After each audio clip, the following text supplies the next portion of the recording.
Hey everyone, welcome back to the channel, and actually welcome back Nick Chai to the channel.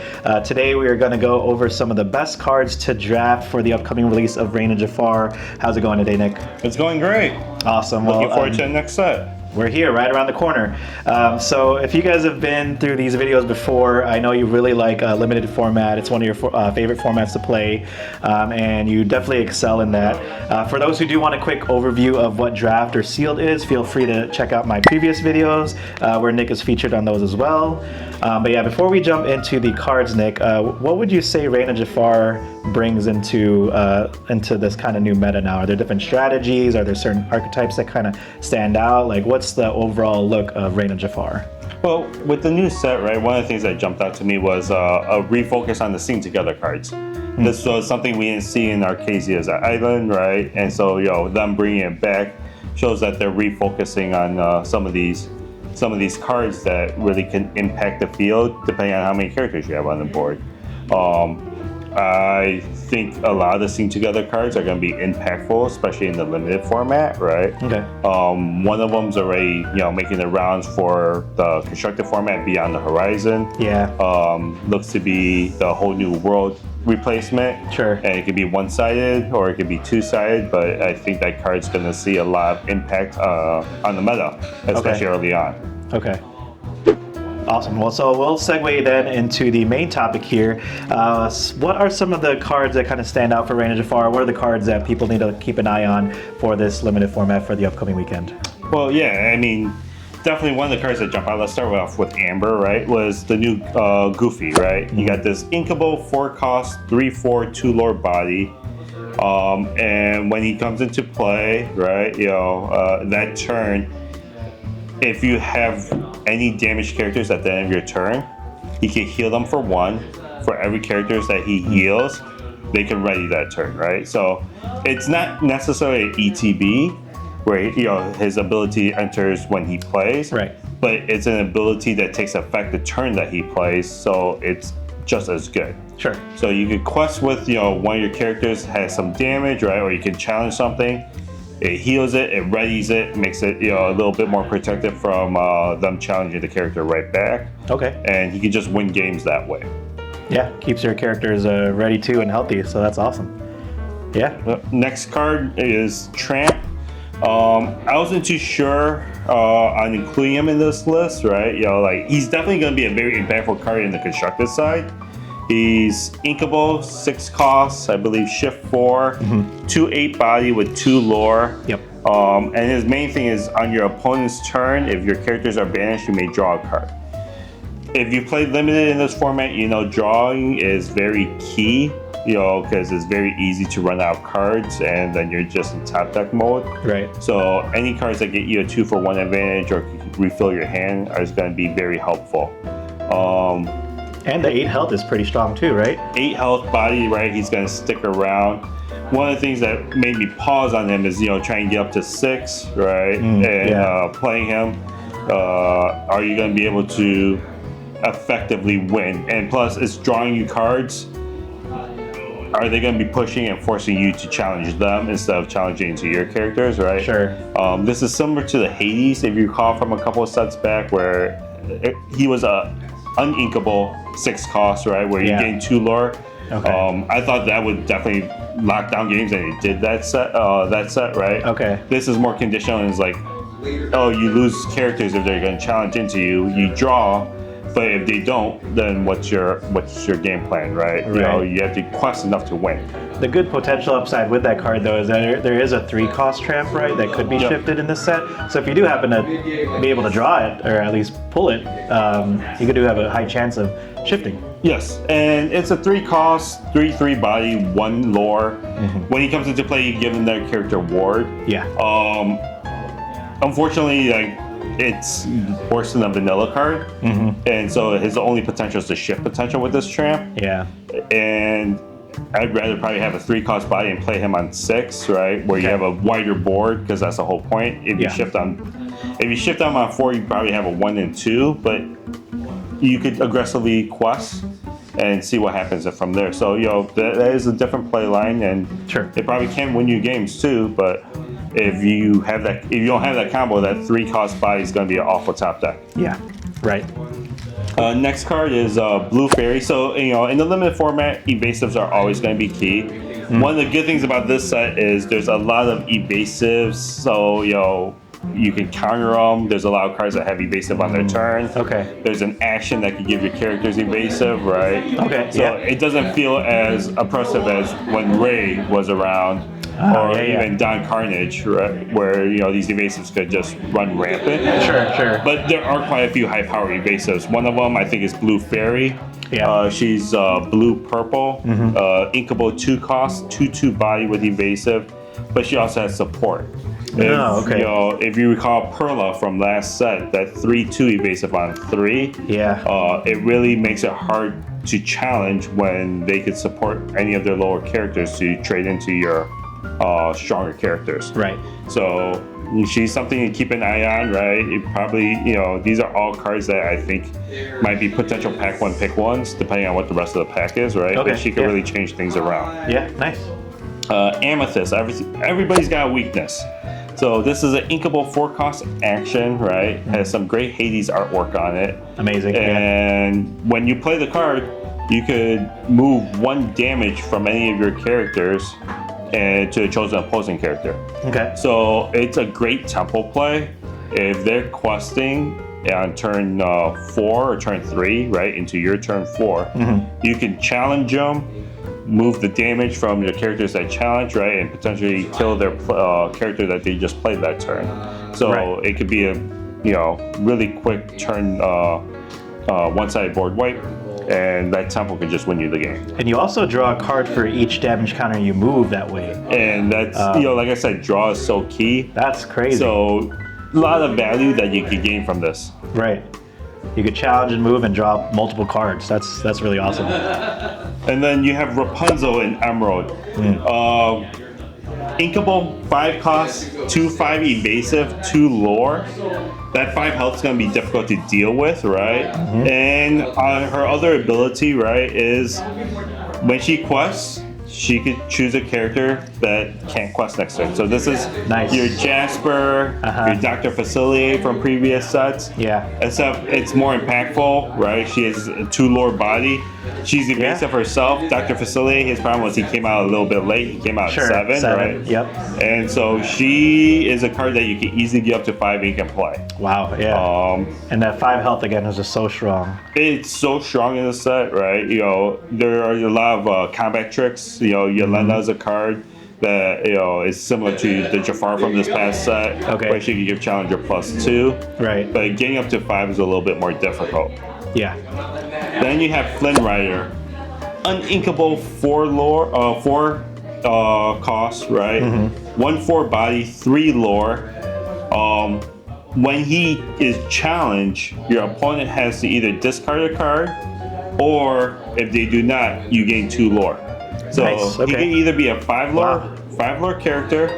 4 cost uninkable isn't unreasonable, right? So you can play on curve, or they have to discard a card, and that's sort of he grabs a card from there and still gains you 3 lore. So even if they don't have a card, they got no choice. So you're just gonna gain that extra lore. Oh yeah, and then it's like he just gets 5 lore, right, and see if they can handle him. Yeah, and in a format where you're not really drawing too many cards, like you could trigger that a lot. Yeah, I mean, his body, I don't know if he lasts more than 1 turn. That's the one issue, right? Okay, yeah. But if you can steal 5 lore from 1 character, that's great. Right. If you take a card, it already paid for itself. So, and you still gain 3 lore no matter what as a baseline. Okay. Next card is Maui. Maui is broken as always. Every time they print a new Maui, it feels like... you gotta get the Maui card. I think it has something to do with Ryan Miller. That's one of his favorite movies, so he could have a say in that. Yeah, but it's nice to see a good Maui outside of red, though. Yeah, that's true. So this one's the green steel Maui, inkable 6 cost, 4/4 body. I believe it's 3 lore or 2 lore. 3 lore. 3 lore. Yep. And he has options when he gets banished. One of his things is when he's banished, he can put up to 2 damage counters on each of your opposing characters. Wow. which is actually key. This is different than Bagheera, which dealt 2 damage to all opposing characters. Okay. And that 1 is on banish, whether it's your turn or their opponent's turn. Yeah. And 2, because it's putting damage counters, it'll get around resist. So, you know, one of the new cards, Rhino, for example, has resist +2 when it's undamaged. This will get through it, right? Okay. So it does have additional advantages to that sort of. Okay. His other 2 abilities is banish all locations. There's no locations this set, so you're not going to use that during this limited format. Right. And lastly is banish all items. There's a few interesting items this set. You know, Atlantean mirror crystal. Okay. Yep. But you have options. Just the one-sided 2 damage to all characters, right, is going to help you. Yeah, and the 4/4 is pretty nice stats, so. And with 3 lore, so you can't ignore them too. Right. Next is Light Diffuse. So removal is key. This is a 1-cost uninkable card where for each auxiliary character you have, you can do 1 damage. Wow. So think Strength of the Raging Fire, different condition, right? Okay. You know, their characters have to be exerted. But it's 1 cost, so you can play this and a character that turn. Wow, and, okay. Really go to town, right? You know, Yeah. especially if you challenge into the weaker characters. And the main thing when it comes to limited is making sure you have characters with good stats. Vanilla is very important because you want to be able to have value trades. Yeah. And then you like diffuse and hit their other characters. Yeah, like they're evasives or something sticky like Rapunzel. That's nice. Good removal. Yes. Next is Arthur. So this is a card you're going to see in the meta. Kiwi Blue Steel will probably play it, right? Yeah. It's a inkable 4-cost, 6/6 body with 3 lore. Huge. What's the drawback? Well, the drawback is you get to skip your draw step, right? Okay. This is a this set in which aggro can win, right? So I haven't mentioned some good cards like Lady, where you can empty your hand, right? Okay, you 3 costs. 3 cost Amber, 2/2 body, and you can also play a 2 or 1 cost for free when you play her. Okay. That plus some evasives plus Arthur can win you games. Arthur is just because of the fact that he's a 3 lore body, even though you lose a draw step, he requires being answered by your opponent. And as a 6/6 body, there's very little out there, especially if he's played on curve, that can take care of him cleanly. Right. And you know, they printed a new version of Dragonfire, effectively the 6-cost Get Out, right? Okay, yeah. That still comes out at 6. Sure. So he's gonna be trouble, right? Okay. He is a double-edged sword because of the fact that you skip your draw step. If your opponent can't take care of it and you're missing out on resources by not drawing, you're going to be in trouble. But if you have Beyond the Horizons, you can refill your hand. Sure. If you have Desperate Plan, you can refill your hand. Yeah. There is actually quite a bit of draw this set that I see him having impact, you know, even in the limited field. Okay. Yeah, there's definitely one card you got to look out for, both the meta and in these formats. Just a big body, so you really need to focus on that character if they drop him. Yep. Next is Nothing We Won't Do. This is a Ruby card. I believe it's 9 costs. 8 costs, I think. Costs. Yeah. Okay. 8 costs inkable. Is one of those Sing Together cards, right? And it's basically ready all your characters. Yeah. They can't quest this turn. When they challenge, they do not take damage in challenges. Oh. So if your opponent gets overly aggressive, this could turn into a one-sided board wipe, right? Where it's a huge tempo play. You use your characters to sing the song, ready those same characters. Them again. Okay. And then they could challenge out. Or if you have the ink to hard cast it, right? 8's a little bit hard to get to. Yeah. You could quest beforehand, play the card, wipe out your opponent's side, and then your characters should be okay because your opponent's board has been wiped out. Wow, and you don't even need that many characters. As maybe just a couple characters they could sing, and then you just ready and clear the board. Yeah. Okay. Or if you're in a stalemate, there's an opportunity where you just quest with everything. You play this, ready all your characters, and that might be enough for you to set up lethal the next turn. Wow. Yeah. So it's like a buffed up Sven. You just ready all your characters just to prevent you from getting challenged. But yeah, you better have Tramp or other cards that get up to 8 ink if you're going to do that. Yeah. True. And lastly is the other Sing Together card. We mentioned Beyond the Horizon. So good. It's 7 uninkable, but it's a Sing Together, and you can choose up to however many number of players you want. The players chosen have to discard their hand and draw 3 cards. Wow. So if you get a card, a 2-drop, and something that can shift on turn 3. Yeah. I'm trying to think if there's anything in this set. You can Sing it together as early as turn 3. Okay. Most likely it'll be turn 4. Right. And right. you can really wreck the opponent's plans, or if you're going aggro, refill your hand. Okay. Yeah. No, that's nuts. And there's just so many good cards in this set that I think we didn't touch on everything. We just wanted to get like the core cards that kind of stuck out. There were like maybe a few, like there was there's that green-red card. Was that Undermine? Yeah, Undermine. Yeah, I really like that card. It's a action card, inkable, 2 costs, Emerald Ruby. And when you play it, your opponent has to discard a card, and you can give one of your characters +2 strength. I like those combat tricks. It helps. This one helps in that, instead of a cantrip, normally those combat tricks, you get a cantrip with it. Okay. You actually get rid of one of your opponent's cards. And if you hit on a key turn, they might have needed that ink to play up to Tramp or play one of those more impactful 6 cost or 7 cost cards, right? Okay. And it really could, force them to ink something they really don't want to. So yeah, definitely. Well, you can see there's so many good cards out there. There's a lot of high tier cards, there's a lot of A and B cards. So definitely look out for a lot of the cards that Nick talked about in this set. Were there any other ones that you want to talk about? Yeah, there was one more. I don't think I can't consider it like a top tier, like a pack one, pick one, was Pinocchio. It's the new legendary. Yeah.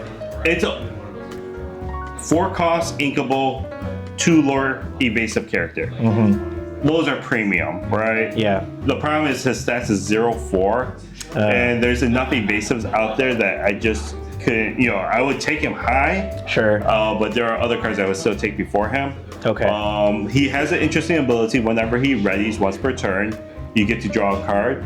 Okay. Earliest you get that ability is turn 6, right? Yeah. Okay. But if the meta's a little slow, you're not playing someone who drafted aggressively with aggro. Yeah. That's going to help you win games, right? You keep questing for 2. Okay. You get card advantage.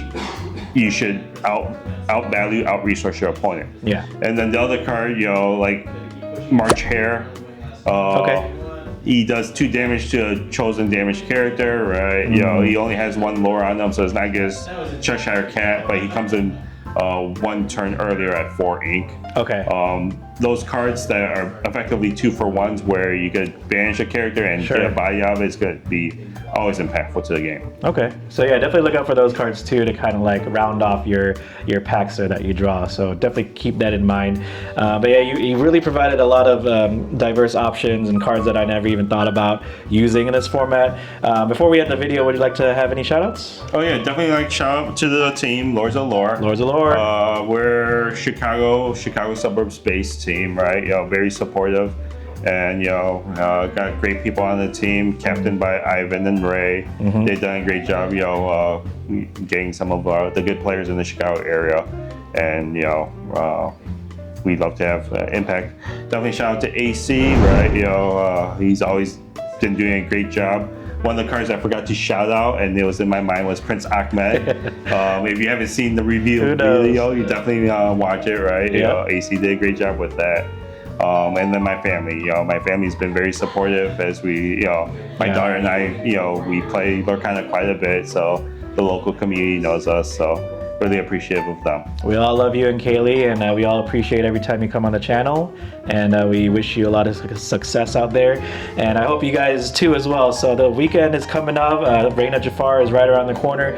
We both wish you good luck. If you guys pull up anything crazy, we love hearing some crazy combos. Let us know in the comments section below, and if there's anything that we missed, feel free to leave a comment too, so we could discuss if it has potential in the upcoming sealed events. Thank you again, Nick, as always, and we will see you all in the next video. Peace out.